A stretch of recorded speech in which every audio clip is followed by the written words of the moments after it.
कितना अच्छा है कि हम नए साल की शुरुआत भगवद गीता से ही कर रहे हैं। और भगवद गीता में भी बहुत सुंदर टॉपिक चल रहा है, बहुत सुंदर विषय है। भगवान गुणातीत व्यक्ति का वर्णन कर रहे हैं। हम श्रीमद् भगवद गीता के 14वें अध्याय प्रकृति के 3 गुण, इसके श्लोक संख्या 22 से श्लोक संख्या 25 तक देखने का प्रयास करेंगे। आज इस पर हमारा पहला दिवस है। आज तो हम श्लोक संख्या 22 को ही चर्चा कर पाएंगे। सबसे पूर्व हम श्रीमद् भगवद गीता के महात्म्य से एक श्लोक का श्रवण करेंगे। यत्र गीता विचारश्च पठनं पाठनं तथा मोदते तत्र श्री कृष्णो भगवान राधाय सह। तो सभी की इच्छा है कि नव वर्ष है तो ये मंगलमय हो, सबके लिए शुभ हो। उससे अधिक मंगलमय क्या होगा जहाँ पर स्वयं श्रीमती राधिका रानी और भगवान विद्यमान है। जहाँ भी गीता शास्त्र की चर्चा, अध्ययन एवं शिक्षा की जाती है, वहाँ श्रीमती राधा रानी सहित परम भगवान श्री कृष्ण बड़ी प्रसन्नता से आ जाते हैं। अर्थात सब प्रकार की मंगलमयता प्राप्त हो जाती है अगर आप भगवद गीता को सुन रहे हो, इन चर्चाओं में भाग ले रहे हो तो, क्योंकि यहाँ पर स्वयं भगवान उपस्थित हैं। तो जहाँ से कथा हो रही है वहाँ भी, और जहाँ पर व्यक्ति बैठकर सुन रहे हैं वहाँ भी भगवान उपस्थित हैं।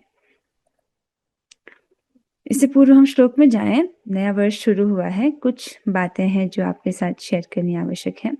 देखिए, व्यक्ति अपने जीवन में मंगलमयता चाहता है, शुभ चीजें चाहता है, तो वो भगवान के नाम का आश्रय ले, हरे कृष्ण महामंत्र का आश्रय ले।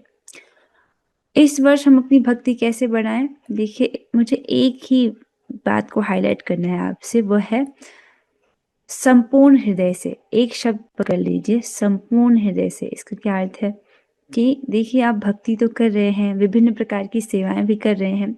ऐसा ना हो कि हम केवल मैकेनिकल रूप से कर रहे हैं, ऐसा ना हो। अपने हृदय से करने की प्रयास करें। तो आप जो भी सेवा करते हो भगवान की, उसको पूरे हृदय से करने की कोशिश करो। जैसे आप भगवान को प्रणाम कर रहे हो, ये कोई कम बात नहीं है। भगवान को प्रणाम करना बहुत बड़ी भक्ति है। भागवत 2 हमको सार देता है, एक तो भगवान का नाम और दूसरा भगवान को प्रणाम करना। ठीक है, तो जब आप प्रणाम कर रहे हो तो वो शरीर से भी प्रणाम होना चाहिए, अर्थात अष्टांग प्रणाम या पंचांग प्रणाम, और साथ में वाणी से भी आप भगवान का मंत्र बोलते हो, और साथ में मन से भी कि भगवान मैं आपकी शरण में हूँ। तो इस प्रकार से मनसा वाचा कर्मणा तीनों इसमें आ गए। तो जो भी सेवा आप करते हो उसको संपूर्ण हृदय से करने का प्रयास करें। तो यही मंत्र है। मैं चाहती हूँ इस पूरे साल में आप इसका ही अभ्यास करो। जो भी सेवा कर रहे हो, चाहे छोटी सेवा हो बड़ी सेवा हो, उसको संपूर्ण हृदय से करने की कोशिश करें। ठीक है, और एक छोटी सी बात की निंदा करने से बचें। देखिए, महाप्रभु इस बात को कहते हैं, जो कि स्वयं भगवान कृष्ण हैं। वे क्या कहते हैं? यदि कोई एक बार कृष्ण नाम बोलता है और फिर किसी की निंदा नहीं करता, तो महाप्रभु स्वयं उसका उद्धार करते हैं।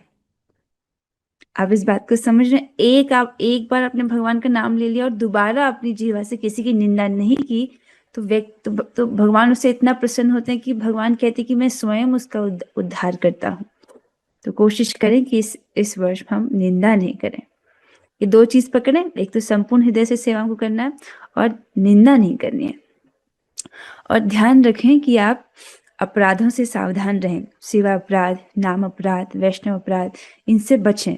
धाम अपराध भी होता है, पर अभी तो धाम में है नहीं हम, तो ये जो चीजें हैं इनसे सावधान रहना चाहिए। नाम अपराध और वैष्णव अपराध से विशेष रूप से बचें। यदि गलती हो जाए तो विनम्र प्रार्थना और पश्चाताप करें। और पश्चाताप करने के लिए कुछ अलग नहीं करना है, भक्ति ही करना है। भक्ति को छोड़ के कुछ अलग नहीं किया जाता है।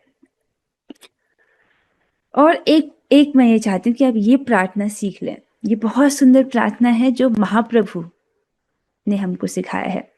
ठीक है, क्या प्रार्थना है ये? प्रेम धन बिनु व्यर्थ दरिद्र जीवन, दास करी वेतन मोरे देह प्रेम धन। बहुत सुंदर प्रार्थना है। महाप्रभु इसको कहते हैं कि बिना प्रेम धन के मेरा जो जीवन है वह दरिद्र है, व्यर्थ है। मुझे, हे भगवान, मुझे आप अपना दास बना लीजिए और वेतन के रूप में मुझे अपना प्रेम धन प्रदान कीजिए। ठीक है, आप हरे कृष्ण महामंत्र जप रहे हो तो जो आपके हृदय में इच्छाएं होंगी वो पूरी हो जाएंगी। तो क्यों ना सबसे बड़ी जो इच्छा है भगवान का प्रेम प्राप्ति की इच्छा, वही इच्छा की जानी चाहिए। ठीक है, इस प्रार्थना की हम कुछ आवृत्ति करेंगे ताकि आपको याद हो जाए। ठीक है। अनीता माता जी आप गाइएगा। ठीक है। प्रेम धन बिनु व्यर्थ दरिद्र जीवन, हरे कृष्ण। प्रेम धन बिनु व्यर्थ दरिद्र जीवन, दास करी वेतन मोरे देह प्रेम धन। दास करी वेतन मोरे देह प्रेम धन। बहुत सुंदर। दीपाली माता जी आप भी गाएं। प्रेम धन बिनु व्यर्थ दरिद्र जीवन, प्रेम धन बिनु व्यर्थ दरिद्र जीवन, दास करी वेतन मोरे देह प्रेम धन। दास करी वेतन मोरे देह प्रेम धन। बहुत अच्छा है। तो ये प्रार्थना जो है वो याद हो जानी चाहिए एक और। ये बहुत सुंदर प्रार्थना है। तो इस नव वर्ष में हम भगवान से यही प्रार्थना करते हैं कि वो हमको अपना दास बना लें और वेतन के रूप में अपना प्रेम प्रदान करें। आइए अब हम आज के श्लोक की ओर बढ़ते हैं। श्लोक पर जाने से पूर्व आप श्लोक के लिंग को समझिए। पिछले श्लोक में अर्जुन जी ने कुछ प्रश्नों को पूछा है भगवान से। वो क्या प्रश्न पूछते हैं? हे भगवान, जो इन तीनों गुणों से परे है वह किन लक्षणों के द्वारा जाना जाता है, उसका आचरण कैसा होता है और वह प्रकृति के गुणों को किस प्रकार लांघता है। ठीक है। तो 3 प्रश्न है। वो पहला प्रश्न क्या है कि जो व्यक्ति गुणातीत है, जो व्यक्ति इन तीनों गुणों से परे है, जिसने तमोगुण, रजोगुण, सतोगुण को पार कर लिया है, ऐसा व्यक्ति वह किन लक्षणों के द्वारा जाना जाता है। ऐसे व्यक्ति को हम किन लक्षणों से जानते हैं? अर्थात इसी प्रश्न को दूसरे तरीके से फ्रेम करेंगे तो कोई कैसे समझे कि उसने प्रकृति के गुणों के प्रभाव को लांघ लिया है। मतलब व्यक्ति ये कैसे पता करे कि वह तीनों गुणों के परे पहुंच गया है, ऐसा कैसे पता करे? तो जिसका उत्तर भगवान श्लोक संख्या 22 में देते हैं। फिर अर्जुन जी का दूसरा प्रश्न होता है कि ऐसा जो व्यक्ति है जिसने तीनों गुणों को पार कर लिया, उसका आचरण कैसा है। पहले प्रश्न में क्या पूछा था कि उसके लक्षण कैसे हैं, ताकि व्यक्ति स्वयं जान सके कि मैं गुणों के पार पहुंच गया हूँ। दूसरे प्रश्न में पूछना कि उसके बाह्य लक्षण कैसे हैं, अर्थात दूसरे लोग कैसे पता करेंगे कि ऐसा जो व्यक्ति वो गुणातीत हो गया है, तीनों गुणों से ऊपर उठ गया है, कैसे पता करेंगे दूसरे लोग। तो अर्थात ऐसा व्यक्ति किस प्रकार रहता है, उसके कार्यकलाप क्या हैं, क्या वे नियमित हैं या अनियमित, ये जानना चाह रहे हैं। पहला प्रश्न स्पष्ट है, गुणातीत व्यक्ति के लक्षण। दूसरा प्रश्न, जो गुणातीत व्यक्ति है उसका आचरण कैसा है, मतलब दूसरे लोग कैसे समझें कि वो गुणों के पार चले गया है। और तीसरा प्रश्न अर्जुन जी ने जो पूछा है वह है, उन साधनों के विषय में बताएं जिससे वह दिव्य स्वभाव को प्राप्त कर सके। अर्थात किस साधन के माध्यम से व्यक्ति गुणातीत हो सकता है, कैसे वह इस तमोगुण, रजोगुण और सतोगुण को लांघे, वो साधन आप मुझे बताइए। ठीक है। तो दूसरे प्रश्न का उत्तर भगवान श्लोक संख्या 23, 24 और 25 में देते हैं और तीसरे प्रश्न का उत्तर भगवान श्लोक संख्या 26 में देते हैं। तो ये 22, 23, 24, 25 4 श्लोक प्रभुपाद जी साथ में ले रहे हैं, इसलिए हम साथ में पढ़ रहे हैं। लेकिन आज की क्लास में हम एक ही श्लोक जो है उसको पढ़ पाएंगे, जो कि श्लोक संख्या 22 है। तो पहले हम श्लोक की कुछ आवृत्ति करेंगे। जो भक्त गाना चाहते हैं वे हाथ खड़ा कर सकते हैं। ओके, दीपाली माता जी आपसे शुरू करते हैं। श्री भगवान उवाच श्री भगवान उवाच प्रकाशं च प्रवृत्तिं च मोहमेव च पाण्डव प्रकाशं च प्रवृत्तिं च मोहमेव च पाण्डव न द्वेष्टि सम्प्रवृत्तानि न निवृत्तानि काङ्क्षति न द्वेष्टि सम्प्रवृत्तानि न निवृत्तानि काङ्क्षति उदासीनवदासीनो गुणैर्यो न विचाल्यते। उदासीनवदासीनो गुणैर्यो न विचाल्यते। श्रीभगवानुवाच श्रीभगवानुवाच प्रकाशं च प्रवृत्तिं च मोहमेव च पाण्डव प्रकाशं च प्रवृत्तिं च मोहमेव च पाण्डव न द्वेष्टि सम्प्रवृत्तानि न निवृत्तानि काङ्क्षति। न द्वेष्टि सम्प्रवृत्तानि न निवृत्तानि काङ्क्षति। उदासीन वदासीनो गुणैर्यो न विचाल्यते। उदासीन वदासीनो गुणैर्यो न विचाल्यते। गुणा वर्तन्त इत्येवं योऽवतिष्ठति नेङ्गते। गुणा वर्तन्त इत्येवं योऽवतिष्ठति नेङ्गते। अच्छा, आगे बढ़ेंगे अब हम सभी। तो इसका जो अनुवाद है ये चारों श्लोकों का एक साथ अनुवाद है। मैं बस एक बार अनुवाद पढ़ रही हूँ, लेकिन आज हम केवल पहले श्लोक का ही जो अर्थ है उसको समझने का प्रयास करेंगे, पर मैं एक बार पूरा अनुवाद पढ़ रही हूँ। श्री भगवान ने कहा, हे पांडुपुत्र, जो प्रकाश, आसक्ति तथा मोह के उपस्थित होने पर न तो उनसे घृणा करता है और न लुप्त हो जाने पर उनकी इच्छा करता है, जो भौतिक गुणों की इन समस्त प्रतिक्रियाओं से निश्चल तथा अविचलित रहता है और यह जानकर कि केवल गुण ही क्रियाशील हैं, उदासीन तथा दिव्य बना रहता है, जो अपने आप में स्थित है और सुख दुख को एक समान मानता है, जो मिट्टी के ढेले, पत्थर एवं स्वर्ण के टुकड़े को समान दृष्टि से देखता है, जो अनुकूल तथा प्रतिकूल के प्रति समान बना रहता है, जो धीर है और प्रशंसा तथा बुराई, मान तथा अपमान में समभाव से रहता है, जो शत्रु तथा मित्र के साथ समान व्यवहार करता है और जिसने सारे भौतिक कार्यों का परित्याग कर दिया है, ऐसे व्यक्ति को प्रकृति के गुणों से अतीत कहते हैं। तो यहाँ पर चारों श्लोकों की व्याख्या हो रही है। अभी बस हम पहला जो बात है उसको समझेंगे, पहले श्लोक की जो बात है केवल उस पर ध्यान देंगे, फिर ऐसे एक एक करके हम जब अंत में जो है इस अनुवाद को भी पूरा पढ़ेंगे। अर्थात श्लोक संख्या 22, 23, 24, 25 पर चर्चा करने के बाद एक बार फिर से हम अनुवाद पर आएंगे और फिर एक एक शब्द को फिर समझेंगे। आज आप पहले श्लोक को समझिए। तो पहला श्लोक जो भगवान ने कहा है वह उत्तर है अर्जुन जी के पहले प्रश्न का। अर्जुन जी का प्रश्न क्या है कि जो व्यक्ति तीनों गुणों के परे है, जिसने इन तीनों गुणों को लांघ लिया है, उसको किन लक्षणों के द्वारा जाना जाता है, या दूसरे शब्दों में कोई व्यक्ति ये कैसे समझे कि उसने तीनों गुणों को लांघ लिया है, कैसे पता चलेगा? तो जिसके उत्तर में भगवान पहला श्लोक कहते हैं, श्लोक संख्या 22, श्री भगवान उवाच प्रकाशम च प्रवृत्तिम च मोहमेव च पांडव न द्वेष्टि संप्रवृत्तानि न निवृत्तानि कांक्षति। तो इस अनुवाद में से केवल इतना पोर्शन हम ले रहे हैं जो कि पहले श्लोक का अनुवाद है, उतना ही पढ़ रहे हैं आज हम। जिसके उत्तर में भगवान कह रहे हैं जो व्यक्ति प्रकाश अर्थात सतोगुण के कार्य, जब व्यक्ति सतोगुण में होता है तो उसको ज्ञान और सुख की प्राप्ति होती है। तो यहाँ पर प्रकाश का अर्थ है सतोगुण के कार्य, ज्ञान के प्रकट होने पर, ठीक है। और प्रवृत्ति अर्थात रजोगुण के कार्य से प्रकट होने पर। तो जब रजोगुण उत्पन्न होता है, व्यक्ति के हृदय में बहुत सारी इच्छाएं, लालसाएं आती हैं, उनको पूरा करने के लिए वह कार्य में प्रवृत्त होता है, उसको बोल रहे हैं प्रवृत्ति अर्थात रजोगुण के कार्य के प्रकट होने पर। और मोह अर्थात तमोगुण के कार्य के उत्पन्न होने पर। तो मोह उत्पन्न होता है, तमोगुण जब चित्त में होता है, वो प्रधान होता है, तब व्यक्ति को प्रमाद, आलस, निद्रा, इस प्रकार से जो तमोगुण के कार्य हैं उसका अनुभव होता है। मोह भी तमोगुण से ही होता है।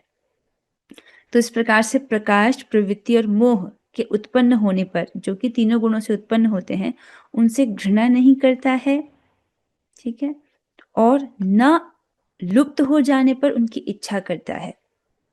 तो तमोगुण, सतोगुण, रजोगुण, तमोगुण के जो प्रभाव आ रहे हैं चित्त में, उनसे वो घृणा भी नहीं करता है और लुप्त हो जाने पर उनकी इच्छा भी नहीं करता है।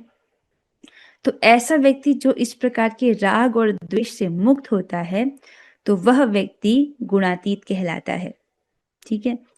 तो राग किस प्रकार से, जैसे जो व्यक्ति सतोगुण में स्थित है उसके लिए जो सतोगुणी कार्य हैं उनके प्रति राग होना, क्योंकि उसको सतोगुणी चीजें करने में ही सुख मिल रहा है, तो उससे राग होना, ठीक है। और उसके लिए रजोगुणी कार्य और तमोगुणी चीजें जो होंगी उसके प्रति वो द्वेष करेगा, उसको पसंद नहीं है। या जो व्यक्ति रजोगुण में है उसके लिए रजोगुणी कार्य करने का अगर उसको अवसर मिल रहा है, खूब धन कमाने को मिल रहा है तो उसको अच्छा लग रहा है, उसकी आसक्ति है धन कमाने में, बहुत सारे उद्यम करने में, वो उसको अच्छा लग रहा है। तो ऐसे कार्य के प्रति राग, और ऐसी चीजें अगर नहीं मिलती हैं, उसके विपरीत कोई सिचुएशन है तो उससे द्वेष। तो इस प्रकार से जो व्यक्ति राग और द्वेष से जो मुक्त हो गया है वह व्यक्ति गुणातीत कहलाता है। ठीक है, तो आप समझ रहे हो कि गुणातीत के व्यक्ति के लक्षण क्या है। जो इस प्रकार के राग और द्वेष को जो पार कर गया है ऐसे व्यक्ति को गुणातीत कहते हैं। एक बार फिर से समझेंगे कि तमोगुण में, रजोगुण में, सतोगुण में व्यक्ति को एक विशेष प्रकार का सुख चाहिए। तमोगुणी व्यक्ति जो है उसको तमोगुणी प्रकार का सुख चाहिए, रजोगुणी को रजोगुणी प्रकार का सुख चाहिए, सतोगुणी को सतोगुणी प्रकार का सुख चाहिए। तो ये उन्हीं उसी प्रकार के सुख विशेष के प्रति इनका राग होता है और ना मिलने पर उससे द्वेष। ठीक है, इस प्रकार के राग और द्वेष से जो मुक्त है उसको गुणातीत कहते हैं। आइए अभी तो बहुत सारी बातें समझेंगे कि हृदय के क्षेत्र में, हृदय में सतोगुण, रजोगुण, तमोगुण के प्रभाव से कैसा भी मौसम हो, गुणातीत व्यक्ति इससे प्रभावित नहीं होता है। यहाँ पर चित्र में देखिए मौसम, 3 प्रकार के मौसम रखे गए हैं। एक में तो सुंदर धूप खिली है, दूसरे में खूब हवा चल रही है और तीसरे में तो बरसात, आंधी आई हुई है। तो ये किस प्रकार, ये किस चीज को दर्शा रहा है? हृदय क्षेत्र में मौसम का परिवर्तन। मौसम का परिवर्तन अर्थात कभी कभी सतोगुण प्रधान हो जाता है और जो तमोगुण रजोगुण है वो दब जाते हैं, या कभी कभी रजोगुण प्रधान हो जाता है तो बाकी 2 गुण दब जाते हैं, या कभी कभी तमोगुण बढ़ जाता है। तो हृदय क्षेत्र में भले सतोगुणी प्रभाव आ रहा हो, रजोगुणी प्रभाव आ रहा हो, तमोगुणी प्रभाव आ रहा हो, गुणों के कारण व्यक्ति उस प्रकार के मौसम से, जो गुणातीत व्यक्ति है वह उससे प्रभावित नहीं होता है। ठीक है, और समझिए इस चीज को। देखिए इस चित्र में देखिए खूब बारिश हो रही है, ठीक है, बादलों के नीचे, लेकिन जो एरोप्लेन है, जो हवाई जहाज है, वो बादलों के ऊपर उड़ रहा है ना। तो इसलिए बादलों के नीचे होने वाली बारिश से उसको कोई फर्क नहीं पड़ रहा है। उदाहरण से समझ आ रहा है? उसी प्रकार जो व्यक्ति गुणातीत है, ठीक है, तो उसको सतोगुण, रजोगुण, तमोगुण के जो प्रभाव हैं उससे वो प्रभावित नहीं होता है। ठीक है, जैसे जो बादलों के ऊपर है उसे बादलों के नीचे होने वाली बारिश से वो प्रभावित नहीं होता, उसी प्रकार जो गुणातीत है वह तीनों गुणों से उत्पन्न मन की सुखद अर्थात राग या दुखद अवस्था से प्रभावित नहीं होता। बहुत सुंदर। तो सतोगुण के प्रभाव से भी जिसका चित्त सतोगुणी है उसके मन में एक प्रकार की सुखद अवस्था जनित होगी या दुखद अवस्था सतोगुण के कारण, तो उससे वो प्रभावित नहीं होता है। मतलब जो सतोगुणी व्यक्ति को करना पसंद है वैसे कार्य उपस्थित हो रहे हैं तो उससे इसको सुख होता है, अगर वैसी स्थिति नहीं है तो दुख होता है। तो इसी प्रकार से तीनों गुणों से उत्पन्न मन की सुखद अवस्था अर्थात राग या मन की दुखद अवस्था अर्थात द्वेष, इससे वो प्रभावित नहीं होता। कौन? जो व्यक्ति गुणों के परे पहुंच गया है। ठीक है, इसको और समझिए। एक और उदाहरण यहाँ पर दिया गया हुआ है। जिस व्यक्ति का पेट भरा हुआ है वह भोजन की अपेक्षा नहीं करता, इसका अनुभव वही करता है, अन्य कोई नहीं। जैसे आप कभी पेट भर भोजन कर लो, ठीक है, तो आपका पेट भर गया है, तो आपका पेट भर गया है ये कोई और व्यक्ति थोड़ी जानेगा, ये बात तो केवल आप ही जानेंगे ना। सामने वाले व्यक्ति को थोड़ी पता होगा कि आपको भूख लगी या नहीं लगी, वो तो आपको ही पता है। तो उसी प्रकार से जो व्यक्ति गुणातीत हो गया है, तीनों गुणों से ऊपर उठ गया है, उसका अनुभव वही कर सकता है। ठीक है, इसी प्रकार जो राग द्वेष से ऊपर उठ चुका है उसका अनुभव वही कर सकता है। राग द्वेष के ऊपर उठना गुणातीत व्यक्ति के आंतरिक लक्षण है। ठीक है, आंतरिक लक्षण समझ रहे हैं? जो व्यक्ति राग और द्वेष से ऊपर उठ गया है, ये गुणातीत व्यक्ति का आंतरिक लक्षण बताया जा रहा है कि अर्थात इसके द्वारा वो स्वयं समझता है कि हाँ मैं अब तीनों गुणों के परे पहुंच गया हूं। ठीक है, जैसे खाना खाते हैं व्यक्ति, उसका पेट भरता है तो उसको स्वयं समझ आता है कि हाँ अब मेरा पेट भर गया, कोई किसी और को बताने की उसको आवश्यकता नहीं पड़ती है। उसी प्रकार गुणातीत व्यक्ति भी समझ जाते हैं कि मैं तीनों गुणों से परे पहुंच गया हूँ। कैसे? वो देखता है कि अब मैं राग और द्वेष से प्रभावित नहीं हो रहा हूँ। ठीक है, आप कुछ स्पष्ट हुआ? इसको एक और उदाहरण यहाँ पर दिया गया है कि यहाँ पर दो लोग लड़ाई कर रहे हैं, नहीं दिख रहा है, झगड़ा हो रहा है दोनों के बीच में। तो कोई मूर्ख व्यक्ति व्यर्थ बातें कर रहा है और यदि मैं उसे द्वेष कर रहा हूं तो इसका क्या अर्थ है? किसी ने कुछ गलत बोल दिया आपको, आपको बात अच्छी नहीं लगी, आप उसके प्रति द्वेष कर रहे हो, तो इसका क्या अर्थ है? इसका अर्थ है कि अर्थात अभी मैं गुणों के प्रभाव में हूं।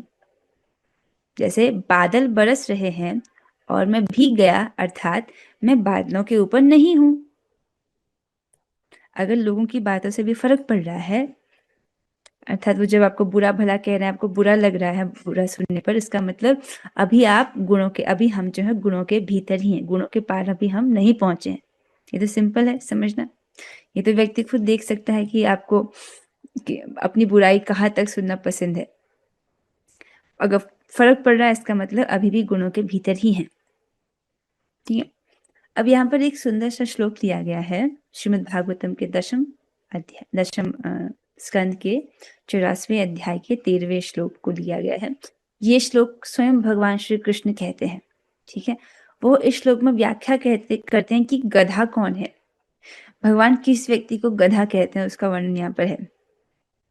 यस्यात्म बुद्धि गुणपेत्रि धातुके स्वधि कलत्रादिषु भौम इच्छति यतीर्थ बुद्धि सलिले न करहि चेत नश्वभिज्ञेषु स एव पोखर। जिसमें भगवान कहते हैं जो व्यक्ति कफ पित्त तथा वायु से बने निष्क्रिय काया को स्वयं मान बैठता है। तो पहला लक्षण क्या है जिसको भगवान गधा कहते हैं? पहला, वह ये जो शरीर बना है कफ पित्त और वायु, इससे जो शरीर बना है इसको वह मैं मानता है, अपने आप को शरीर समझ रहा है। ये पहले उसका एक ज्ञान का लक्षण है। जो अपनी पत्नी तथा अपने परिवार को स्थायी रूप से अपना मानता है, अपनी पहचान शरीर से करता है, ये मैं हूं, और ये समझ रहा है कि मेरी पत्नी है, ये मेरे बच्चे हैं, इस प्रकार से उनको स्थायी रूप से अपना मान रहा है कि यही मेरे अपने हैं, इस प्रकार से मान रहा है। ये उसके दूसरे ज्ञान का लक्षण है। जो मिट्टी की प्रतिमा या अपनी जन्मभूमि को पूज्य मानता है और जहां पर उसका जन्म हुआ है उसको वो बहुत पूजनीय मान रहा है कि इस भूमि में मेरा जन्म हुआ है इसलिए पूजनीय है। और या जो तीर्थ स्थल को केवल जल मानता है और यदि पवित्र होने के लिए वो केवल जो जल में उसकी तीर्थ बुद्धि है कि जो ये पवित्र नदियां हैं केवल यही तीर्थ हैं, ऐसी उसकी बुद्धि है।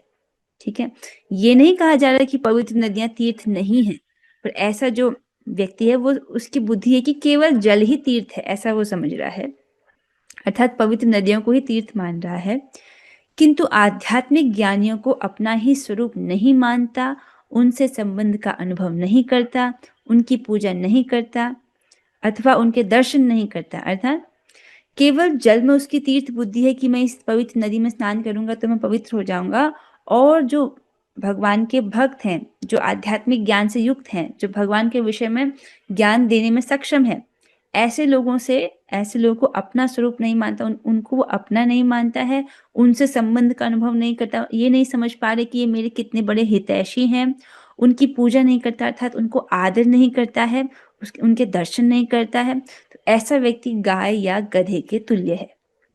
ठीक है, पवित्र नदियों में जो उसकी तीर्थ बुद्धि है वो बुरी नहीं है, वो तो अच्छी बात है, लेकिन केवल जल में तीर्थ बुद्धि होना और आध्यात्मिक ज्ञान जिस व्यक्ति से हमको प्राप्त हो सकता है उसके प्रति आदर ना होना, उसको अपना हितैषी ना समझना, उसके दर्शन नहीं करना, ये सब क्या है? ये उसके अज्ञान का लक्षण है। ठीक है, तो इसको यहाँ पर स्लाइड्स में दिखाया गया है कि कौन किसको भगवान ने गधा बोला है। पहला, वो अपनी पहचान अपने शरीर से करता है, तो ये अज्ञान है। अगर हम अपनी पहचान शरीर से करते हैं, शरीर से संबंधित वस्तुओं से करते हैं, शरीर की आवश्यकताओं को अपनी आवश्यकता मान रहे हैं, तो वो हमारा पहला अज्ञान है। ठीक है, इसीलिए भक्ति में शुरुआत से ही समझा दिया जाता है कि हम ये शरीर, आप ये शरीर नहीं हो। व्यक्ति समझता है मैं ये शरीर नहीं हूं, मैं आत्मा हूं। और आत्मा कौन है? जीवेरा स्वरूप होए कृष्णेरा नित्य दास, कि हम भगवान के नित्य सेवक हैं। नित्य सेवक का क्या अर्थ है? हम हमेशा से भगवान के सेवक थे, आज भी भगवान के सेवक हैं, और जब मुक्ति हो जाएगी, मुक्ति के बाद भी हम भगवान के सेवक रहेंगे। कुछ लोग ये सोचते हैं कि मुक्ति के बाद कुछ नहीं करना पड़ता होगा। नहीं, हमारी मुक्ति होने के बाद भी हम भगवान के सेवक हैं और उनकी सेवा करेंगे। वैकुंठ में भी जब व्यक्ति पहुंच जाता है तो वहां भी तो भगवान की सेवा करता है, तो वहां पे ऐसे निष्क्रियता थोड़ी होती है मुक्ति के बाद। तो नित्य दास है, ये पहले दिन से सिखाया जाता है। और जब हम भगवान के दास हैं तो क्या करना चाहिए? भगवान की सेवा में अपने आप को लगाना चाहिए। ठीक है, तो ऐसा जो व्यक्ति समझता है कि ये मैं हूँ, ये मेरी पत्नी है, ये मेरे बच्चे हैं, ये मेरी जन्मभूमि है, इसलिए मेरे द्वारा पूज्य है, और पवित्र होने के लिए वो व्यक्ति सोच रहा है कि मैं पवित्र नदियों में स्नान करता हूँ, लेकिन जो लोग आध्यात्मिक ज्ञान देते हैं उनका मैं आदर नहीं करता हूँ, उनको अपना हितैषी नहीं मानता हूँ, उनका दर्शन नहीं करता हूँ। तो जो व्यक्ति इस प्रकार से सोच रहा है, भगवान ऐसे कह रहे हैं, भगवान श्री कृष्ण इसको बोलते हैं कि ऐसा व्यक्ति गाय या गधे के तुल्य है। तो उसका अज्ञान बता रहे हैं भगवान कि वह देह से अपनी पहचान कर रहा है और आध्यात्मिक ज्ञान में उसकी रुचि नहीं है। तो ऐसे व्यक्ति गाय या गधे के तुल्य है। ये क्यों बोला गया यहाँ पर पॉइंट? क्योंकि अगर व्यक्ति इस प्रकार से दुखी हो रहा है कि सामने वाले व्यक्ति ने मेरा सम्मान नहीं किया, मुझे बहुत गलत शब्द बोले, इससे वो प्रभावित हो रहा है, इसका मतलब वो अपनी पहचान शरीर से कर रहा है। क्यों? क्योंकि आत्मा को तो कोई देख ही नहीं सकता ना। आप समझ रहे हो? जब आपसे कोई लड़ाई करता है तो वो आपके शरीर को देख रहा है। क्या आप ये शरीर हो? नहीं, आप तो आत्मा हो। आपकी वास्तविक पहचान को वो जानता ही नहीं है। लेकिन अगर हम प्रभावित हो रहे हैं, इसका मतलब अभी हम अपनी पहचान शरीर से कर रहे हैं और ये अज्ञान का लक्षण है।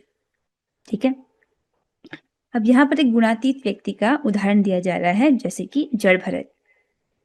ठीक है, अब कोई व्यक्ति यदि सतोगुण में होता है, उसका कोई अपमान करता है, तो वो अपने ज्ञान के द्वारा स्वयं को स्थिर कर लेता है। जैसे ब्रह्मा जी, आपको वो भृगु मुनि जी का प्रसंग याद है, जब वो ये पता कर रहे थे कि तीनों देवों में से सर्वश्रेष्ठ कौन है? तब वो ब्रह्मा जी के पास जाते हैं सबसे पहले और उनको प्रणाम नहीं करते। ठीक है, और ब्रह्मा जी को बहुत खुशी होती है कि उनके पुत्र आए हैं, भृगु मुनि आए हैं, लेकिन जैसे ही उनको पता चलता है कि ये मुझे प्रणाम नहीं कर रहे हैं, मेरा अपमान कर रहे हैं, मुझे उन्होंने सम्मान नहीं दिया, उनके मन में क्रोध आता है। लेकिन क्योंकि फिर वो समझते हैं कि मेरे पुत्र हैं, और इस प्रकार से अपने क्रोध को दबा देते हैं सतोगुण के प्रभाव से। ठीक है, तो सतोगुणी व्यक्ति का कोई अपमान करता है तो अपने ज्ञान के द्वारा स्वयं को स्थिर कर देता है। लेकिन जो व्यक्ति गुणातीत है, तीनों गुणों को जो लांघ गया है, वह इन बातों से प्रभावित ही नहीं होता। उसे कोई गाली भी दे तो भी वह प्रभावित नहीं होता। जैसे कि यहाँ पर उदाहरण दिया गया जड़ भरत का। तो जड़ भरत परमहंस अवस्था में थे। ठीक है, तो उस अवस्था में जो राजा रहुगुण है, उनसे पालकी ढुवाते हैं। पालकी ढोने को कहते हैं उनके सेवक। तो जो जड़ भरत है, उनको कोई परेशानी नहीं होती है, वो ढोने लग जाते हैं। यद्यपि परमहंस अवस्था में है, अपना प्रारब्ध समझ करके वो पालकी में आते हैं और ढोने लग जाते हैं। लेकिन अब वो पालकी ढो रहे हैं तो रास्ते में चींटियां आती हैं, तब वो थोड़ा धीरे धीरे चलने लगते हैं, कभी कभी उछल उछल कर चलते हैं, जिससे क्या है, पालकी ढोने में कठिनाई हो रही है और राजा को भी ऊपर बैठने में कठिनाई हो रही है। तो जो राजा है, राजा रहुगण, वो जड़ भरत को अपशब्द कहता है, बहुत बुरे बुरे वचन कहता है, एक प्रकार से गाली देता है। लेकिन जड़ भरत उससे अप्रभावित रहते हैं, उनको कोई फर्क नहीं पड़ता है। ठीक है, तो यहाँ पर बताया जा रहा है कि गुणातीत व्यक्ति को इस प्रकार से कुछ भी बोला जाए, गलत भी बोला जाए, तो उसको कुछ फर्क नहीं पड़ता है। कुछ हद तक तो आप इसको अपने जीवन में देखिए, भक्ति करते करते आपके घर वाले भी यही सोचने लग गए होंगे, ये तो दिन भर भक्ति ही करती रहती है, इतना क्या हरे कृष्ण करती रहती है, पागल हो गई है। कभी कभी आपको ऐसे वचन सुनने को मिलते हैं जो आपके घर वाले बोलते हैं कि ये तो क्या पगली सी हो गई है। हाँ, तो ये कुछ कुछ जो है ये लक्षण हम में आने लगे हैं कि लोग, यद्यपि लोग खराब खराब बोले, लेकिन उससे प्रभावित नहीं होना, अपने भक्ति में लगे रहना। यद्यपि हम अभी गुणातीत अवस्था में वास्तविकता में पहुंचे नहीं हैं। ठीक है, पर कुछ कुछ लक्षण जो है वो आने लगे हैं।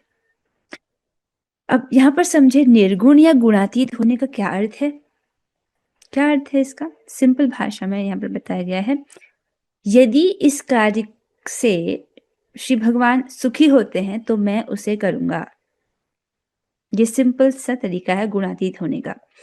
ठीक है, यदि मेरे इस कार्य से भगवान प्रसन्न होते हैं, श्री भगवान प्रसन्न होते हैं, किसी भी प्रकार से उनका सुख वर्धन होता है, सुख बढ़ता है उनका, तो मैं उस कार्य को करूंगा। इसके द्वारा व्यक्ति गुणातीत होता है। उदाहरण के तौर पर यहाँ पर देखिए अर्जुन जी का उदाहरण दिया गया है। तो भगवत गीता जब अर्जुन जी भगवान से सुनते हैं तो उसके बाद वो कहते हैं करिष्ये वचनम तव, कि आपका जो वचन है, आपकी जो आज्ञा है, मैं उसका पालन करूंगा, उसके अनुसार कार्य करूंगा। ठीक है, तब वो युद्ध करते हैं। तो ऐसा प्रतीत होता है कि अर्जुन रजोगुण में लड़ेंगे, लेकिन ऐसा नहीं है। जब कोई व्यक्ति लड़ाई कर रहा है, युद्ध कर रहा है, दूसरे जो युद्ध में जो योद्धा है उनको मार रहा है, जान से मार रहा है, तो ऐसा जो कार्य है, ऐसा लग रहा है ना कि ये रजोगुण में है। कितना उद्यम है इसमें, और इस कार्य में भी कितना खून खराबा है कि नहीं है। तो लेकिन वो इस कार्य को कर रहे हैं, ये रजोगुण में नहीं है, ये भी एक गुणातीत कार्य है। कैसे है गुणातीत कार्य, आप समझ लो, दूसरों को मारना युद्ध में, समझ रहे हैं। अर्जुन जो है राग और द्वेष से प्रभावित होकर के युद्ध नहीं करते हैं, समझ रहे हैं। वो क्यों युद्ध करते हैं, क्योंकि भगवान ने ऐसा आदेश दिया था। भगवान ने उनसे कहा था कि हे अर्जुन तुम युद्ध करो। भगवान की इच्छा थी कि ये युद्ध हो, तो वे भगवान की आज्ञा का पालन करते हैं, अर्थात गुणातीत होकर लड़ते हैं। तो यद्यपि बाहर रूप से देखने में अर्जुन जी के द्वारा जो युद्ध लड़ा जा रहा है वो रजोगुणी दिखाई देता है ना, लेकिन वो रजोगुणी नहीं है। क्यों, इस वापस से आए इस बात पर कि यदि इस कार्य को करने से भगवान सुखी होते हैं तो मैं करूंगा। तो युद्ध करने से यदि भगवान कृष्ण प्रसन्न होते हैं, उन्होंने भगवान की आज्ञा का पालन किया है, इसीलिए उनका जो कार्य है, यद्यपि युद्ध करने का है, वह गुणों में नहीं है। ठीक है, वह एक गुणातीत कार्य ही है। समझ आ रहा है आपको। मुख्य बात क्या है, भगवान की आज्ञा का पालन करना। तो भगवान की आज्ञा का पालन अगर हम कर रहे हैं तब हम गुणों का सेवन नहीं कर रहे हैं। ठीक है, अब यहाँ पर एक इंटरेस्टिंग बात बताई जा रही है कि मान लीजिए युद्ध शुरू हो गया, कुरुक्षेत्र का युद्ध शुरू हो गया, और अगर भगवान 2 दिन में कहने लग जाते कि अब युद्ध रोको, तो अर्जुन उसके लिए तैयार थे, क्योंकि उनका मुख्य उद्देश्य है भगवान को प्रसन्न करना। ठीक है, तो और वो युद्ध करने में या युद्ध नहीं करने में आसक्त नहीं थे। ठीक है, केवल भगवान की आज्ञा का पालन करने में आसक्त थे। लेकिन जब श्री भगवान ने युधिष्ठिर महाराज से झूठ बोलने को कहा तो उन्हें अपने सत्यवादी होने में आसक्ति थी। आप समझ रहे हैं मैं कौन से प्रसंग की बात कर रही हूँ। अश्वत्थामा नाम का हाथी मारा जाता है, तब भगवान युधिष्ठिर महाराज से कहते हैं कि द्रोणाचार्य आएंगे, तुमसे पूछेंगे तो आप झूठ बोल देना कि हाँ अश्वत्थामा मारा गया। तो युधिष्ठिर महाराज जो है उनकी आज्ञा का पालन नहीं करते, उनको अपनी सत्यवादी होना अधिक प्रिय है भगवान के आदेश से, उस इसी पर्टिकुलर उदाहरण में। तो जो कि धर्म नहीं है, धर्म है भगवान के शब्द, उनकी आज्ञा पालन करना, सत्यवादी होना नहीं। ठीक है, तो मुख्य बात है भगवान की आज्ञा का पालन करना। तो वो कहते तो हैं कि अश्वत्थामा मारा गया, लेकिन बाद में कहते हैं नरो व कुंजरो, धीरे से बोल देते हैं अश्वत्थामा हाथी, लेकिन भगवान उस वक्त अपना शंख बजा देते हैं, तो द्रोणाचार्य उसको सुन नहीं पाते हैं। ठीक है, तो आपको समझ आ रहा होगा कि गुणातीत होने का अर्थ है व्यक्ति भगवान की आज्ञा का पालन कर रहा है। यहाँ पर बहुत सुंदर उदाहरण दिया गया है श्री प्रभुपाद जी का। देखिए, तो कहीं से भी यह नहीं समझना चाहिए व्यक्ति को कि गुणातीत होने का मतलब है कि निष्क्रिय हो जाना, जड़ हो जाना, कुछ कार्य नहीं करना, ये नहीं है। ठीक है, तो यहाँ पर एक और उदाहरण दिया गया प्रभुपाद जी का। तो प्रचार कार्य में अनेक कठिनाइयां आती हैं, इतने सारे मंदिर बनवाना, जगह जगह जाके प्रचार करना, लोगों को भक्त बनाना, लोगों को कृष्ण कॉन्शियसनेस प्रदान करना। ठीक है, इसमें बहुत कठिनाइयां आती हैं, फिर भी भक्त प्रचार करते हैं। क्यों? क्योंकि वे जानते हैं कि श्री कृष्ण इस कार्य से सबसे अधिक प्रसन्न होते हैं। श्रीमद् भगवद गीता के 18वें अध्याय में भगवान इसको कहते हैं कि जो व्यक्ति मेरे इस दिव्य ज्ञान को मेरे भक्तों को देता है, उसकी अपेक्षा न तो मुझे कोई प्रिय है न कभी होगा। अर्थात वो व्यक्ति सबसे अधिक प्रिय है जो भगवान का प्रचार कार्य कर रहा है। तो भक्त जानते हैं कि भगवान इससे सुखी होते हैं, इसलिए यद्यपि इसमें कठिनाइयां भी आ रही हैं, उसको स्वीकार करके वो करते हैं। तो जैसे प्रभुपाद जी को कितनी कठिनाइयां आई, लेकिन वह प्रचार कार्य करने से कभी रुके नहीं, अंतिम सांस तक प्रभुपाद जी प्रचार करते रहे। तो यहाँ पर कोई व्यक्ति स्वामी जी से पूछते हैं, Swami ji are you comfortable, क्या आप आराम से हैं? तो श्री प्रभुपाद जी उनसे कहते हैं कि if I had thought about my comfort I would never have come to America to preach. अगर मैंने अपने आराम के विषय में सोचा होता तो मैं कभी अमेरिका नहीं आता प्रचार करने के लिए। आप समझ सकते हैं कि व्यक्ति 40 रुपये अपनी जेब में लेकर के यहाँ से अमेरिका देश चले गया, ये कैसे संभव है? आप चले जाओ, मतलब अगर हमको 4,000 रुपये दे दिया जाए और दूसरे शहर में जाने को बोल दिया जाए तो हम कितना देर तक वहाँ रह पाएंगे? यहाँ से दिल्ली जाने को बोल दिया जाए 4,000 रुपये लेकर के, तो उससे हम क्या कर पाएंगे? लेकिन प्रभुपाद जी को हरिनाम में इतना विश्वास था, भगवान में इतनी श्रद्धा थी कि वो मेरा पालन कर ही लेंगे। वहाँ गए और उन्होंने बहुत प्रभावशाली तरीके से प्रचार किया और आज उनकी दया से पूरे विश्व भर में जो है लोग भगवद गीता को पढ़ रहे हैं, हरे कृष्ण महामंत्र का जप कर रहे हैं और उनके जीवन में परिवर्तन आ रहा है, सुखी हो रहे हैं, लोग शांति का अनुभव कर रहे हैं। तो एक और यहाँ पर प्रसंग रखा गया है कि एक बार प्रभुपाद जी से पूछा गया, आप कार हवाई जहाज का प्रयोग क्यों करते हैं? ठीक है, प्रभुपाद जी से कोई पूछ रहा है कि आप कार का और हवाई जहाज का क्यों प्रयोग करें, आप तो सन्यासी हैं। तो प्रभुपाद जी उनसे कहते हैं कि तुम लोग कार में बैठ बैठ कर नरक जा रहे हो, तो मुझे भी कार में बैठकर तुमको पकड़ना पड़ेगा ना। तो इस प्रकार से प्रभुपाद जी उनसे कहते हैं। तो पहले ये था कि जो सन्यासी लोग हैं वो चप्पल नहीं पहनते थे या सिले हुए वस्त्र नहीं धारण करते थे, ये कुछ नियम थे। लेकिन जो परम पूज्य श्रील भक्ति सिद्धांत सरस्वती ठाकुर महाराज है, उन्होंने इस सबको फल्गु वैराग्य बोला है। वैराग्य कितना होना चाहिए? उतना जिससे हम जो भक्ति के सहायक हो, जिसको युक्त वैराग्य कहते हैं। अगर इस चीज का उपयोग भगवान की सेवा के लिए है तो उस चीज को स्वीकार करना, ठीक है। इसीलिए जो है परम पूज्य श्री भक्ति सिद्धांत सरस्वती ठाकुर महाराज, जो कि परम पूज्य श्री प्रभुपाद जी के गुरु महाराज हैं, वो कार में जाते थे ताकि भगवान का प्रचार हो सके। प्रिंटिंग प्रेस का उपयोग करते थे ताकि जो भगवान की जो पुस्तकें हैं वो छप सके। उनके समय पे और कोई सन्यासी ऐसा नहीं कर रहे थे। तो महत्वपूर्ण क्या है? युक्त वैराग्य। जिस वस्तु का संबंध भगवान से है, जो चीज भगवान के सेवा के लिए उपयोगी है, उसको स्वीकार करना। जो भगवान की सेवा से संबंधित नहीं है उसको त्याग देना। तो युक्त वैराग्य बहुत आवश्यक है, ठीक है। यहाँ पर बताया जा रहा है, अरे समय हो गया, ठीक है। फिर इससे आगे जो है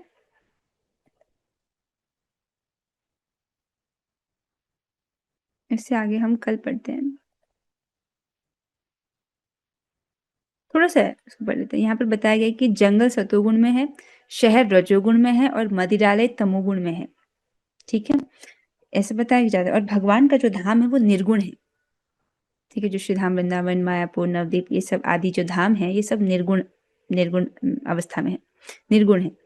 तो प्रभुपाद जी जो है, अब चाहे वो जंगल में जाए, चाहे वो शहर में जाके प्रचार करें, चाहे वो कहीं भी रहें, क्या वो कभी भगवान का स्मरण करना भूल सकते हैं? नहीं। तो ये गुणातीत व्यक्ति का लक्षण है, चाहे वो जहां भी रहे भगवान की सेवा करता है, भगवान का स्मरण करता है, ठीक है। तो यदि हम गुणों के प्रभाव से पार जाना चाहते हैं, तीनों गुणों को पार करना चाहते हैं, तो उसका एक सरल उपाय क्या है? नियमित रूप से हरे कृष्ण महामंत्र का जप करना, क्योंकि हरे कृष्ण महामंत्र निर्गुण है। इस प्रकार से हम निर्गुण वस्तु का सेवन कर रहे हैं क्रमशः, राइट। प्रतिदिन हरे कृष्ण महामंत्र जप रहे हैं तो धीरे धीरे जो है हमारा जो चित्त है वह निर्गुण होता जा रहा है, क्योंकि हम निर्गुण वस्तु का सेवन कर रहे हैं और गुणों का प्रभाव कम होता जाता है, ठीक है। और कौन सी ऐसी अवस्था आती है जब व्यक्ति पूरी तरीके से इन गुणों के पार चले जाता है? वह है भाव की अवस्था। जब व्यक्ति इस प्रकार से श्रद्धा, साधु संग, भजन, क्रिया, अनर्थ निवृत्ति, निष्ठा, रुचि, आसक्ति, भाव के स्तर पर पहुंचता है, तब वो निर्गुण अवस्था, गुणातीत अवस्था को प्राप्त कर लेता है। उस अवस्था में उसको गुण जो है वह प्रभावित नहीं करते हैं, ठीक है। तो गुणातीत अगर आप होना चाहते हैं तो सभी वस्तुओं को भगवान के संबंध में देखना और उपयोग करने का सामर्थ्य जो है वो जागृत करना होगा। जो वस्तु भगवान की सेवा में है उसको स्वीकार कीजिए, जिसका उपयोग भगवान की सेवा के लिए है, और जिन वस्तुओं का प्रयोग श्री भगवान की सेवा में नहीं है उन्हें निष्कासित कर दें। हम देखिए घर में बहुत सारा सामान इकट्ठा हो जाता है, वो सब सामान जो भगवान की सेवा से संबंधित नहीं है, या बहुत सारे कपड़े हो जाते हैं, तो उसको डीक्लटर कर लेना चाहिए अपने घर को। ये सब चीजें जो भगवान की सेवा में नहीं है उनको घर से बाहर निकाल देना चाहिए। जिसका उपयोग सेवा में है भगवान की, केवल उसको रखें। ठीक है, तो इतना करेंगे। नया साल भी है, जो डीक्लटर कर सकते हैं, जो वस्तुएं आवश्यक नहीं है उसको हटा दें। इसके साथ हम आज हुई चर्चा को यहाँ पर विश्राम देते हैं। इससे आगे की चर्चा जो है हम कल करेंगे। आज नया साल है। एक भक्त कह रहे थे, एक भक्त को मैंने एक हफ्ते पहले कहा था कि भगवद गीता क्लास में आ जाए। उन्होंने कहा था कि जब नया साल आएगा तब से मैं शुरू करूंगा। तो अब आपसे निवेदन है कि रोज जो है क्लास में आइए, बहुत इंपॉर्टेंट जो विषय चल रहा है, और ये आपको समझ आएगा तो बहुत आप अपने जीवन में चेंज देख सकते हैं। ठीक है, सो मैं ये एक्सपेक्ट कर रही हूँ कि आप लोग इसी प्रकार से गीता को समझें, और मुझे लगता है कि अभी हम 14वें अध्याय में, तो इस साल में ये पूरा हो जाएगा। तो कोशिश रखें कि आप क्लासेस में जो है उपस्थित रहें और नियमित रूप से हरे कृष्ण महामंत्र का जप करें। ये वाकई काम करता है। अगर आप सुख और शांति चाहते हो तो हृदय से जो अन्य अभिलाषा है उसका शून्य होना आवश्यक है। दूसरी प्रकार की जो इच्छा है उसका शून्य होना आवश्यक है। तो उसके लिए हरे कृष्ण महामंत्र बहुत जादुई तरीके से कार्य करता है, उसको अवश्य करना चाहिए। हरे कृष्णा हरे कृष्णा कृष्णा हरे राम राम राम हरे हरे कृष्णा कृष्ण कृष्ण हरे राम राम हरे हरे हरे कृष्णा कृष्ण कृष्ण हरे राम राम हरे हरे। श्रीमद् भगवद गीता की जय, श्री प्रभुपाद की जय, नामाचार्य श्री हरिदास ठाकुर की जय, श्री धाम वृंदावन की जय। जय श्री राधे निताय गौर प्रेमानंदे। हरि हरि बोल, हरि हरि बोल। हरे कृष्ण। प्रणाम माता जी।